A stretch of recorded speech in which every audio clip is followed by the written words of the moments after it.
Alright guys, today we'll be doing a speaker installation on my R129 SL500. Please ignore my very dirty door cards. The whole thing will be replaced soon because that door card is pretty messed up. First up is a couple of screws we need to take care of. I'll just kind of show you the location real quick. There are two sort of in that storage compartment with a couple plastic tabs. And there's also one kind of hiding behind the airbag label on the actual door card itself. There's also a couple screws below. You can see where the speaker grill is, the middle mesh there, which on my car is pretty messed up. You know, 245,000 miles will do that.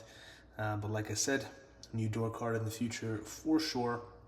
But once that screws out, you can pry out the mesh there, and you can see our problem as to why we're having the rattling speakers. Of course, once we disconnect the puddle light. And you can see that my speaker is totally ripped to shreds just from the moisture. Eventually the frequencies had burst through and actually tore the speaker cone, which I'll be replacing it because now it makes this terrible rattling sound.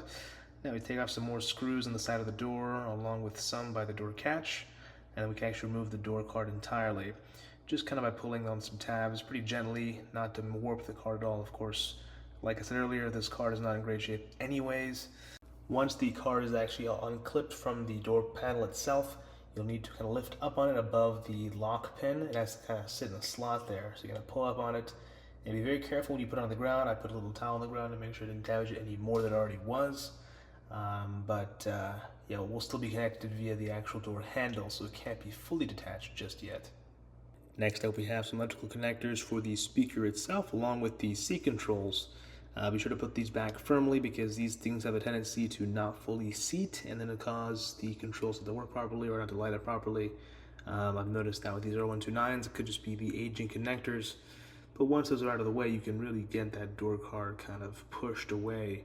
And we can see the hardware that actually mounts the 2-module speaker to the door itself. Quite a few Phillips screws later, you can actually remove the speaker module from the door and start replacing the speaker unit, specifically the mid-range. Alright, so with the speaker out of the car, we can actually work on it. You can remove the 4 T20 Torx screws that kind of hold it into this enclosure here. Our new speakers, are the ones that I have at least, are Hertz Unos. They have almost the same pattern. They're just a little bit off, so not exactly a perfect fit, but it is pretty much as good as you're going to get. In fact, I didn't even modify the holes at all. I just kind of used the same screws and I put them directly in as I would with this. And it was a little bit tight, but I made it work. The only modification here is, unfortunately, when you take off the old speaker, you'll see there's 2 pins over here. One is for positive, one is for negative. The Hertz speakers do have the same pins, however, they're flipped around. So the smaller one is for the negative and the thicker one is for the positive, which is quite annoying because this would be plug and play otherwise. But I had to solder on the wires directly to the speakers, and now they're pretty much good to go, on the new ones at least. As you can see, the passenger side was quite a lot worse, although this one's equally ripped, just not ripped all the way through like this one is. So this one definitely not in better shape than that, but obviously still due for replacement. I should mention that the stock Bose system is a 1 ohm system, which is incredibly low impedance for any speakers at all, never mind speakers from this time period. So it's pretty impressive overall, but it's almost impossible to find a 1 ohm replacement mid-range speaker to fit this gap. You'll find some 2 ohms, some 3 ohms, but 4 ohm is by far the most popular. The Hertz Unos I've bought to replace these are actually 4 ohm, which you may think would cause some problems. I thought so too at first. But after plugging in the passenger side, it sounds almost exactly the same as stock. In fact, it's a little bit more crisp, but I still feel the same amount of bass as before, and it still feels just as good. It doesn't require any more volume input either, which is interesting. And as far as I'm concerned, I'm still using the stock amplifier.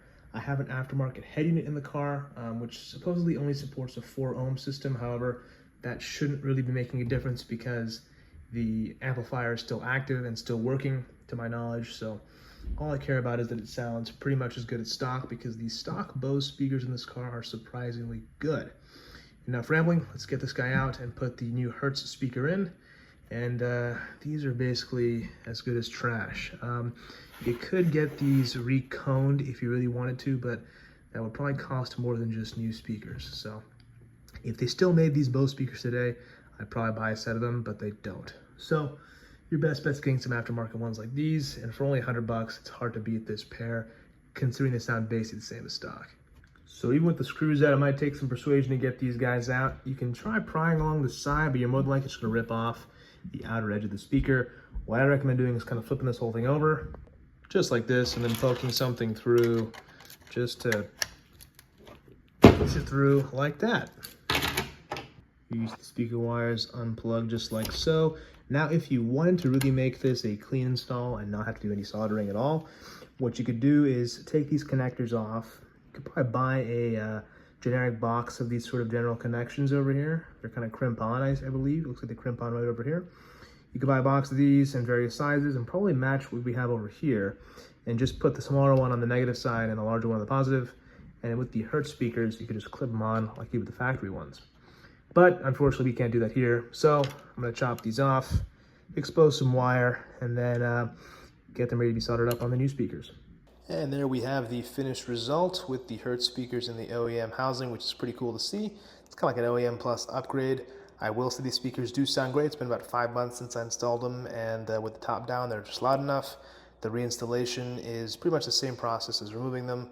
But like I said, nice and loud, a nice crisp sound with good bass, and that's really all I needed them to do. And they did the job just fine.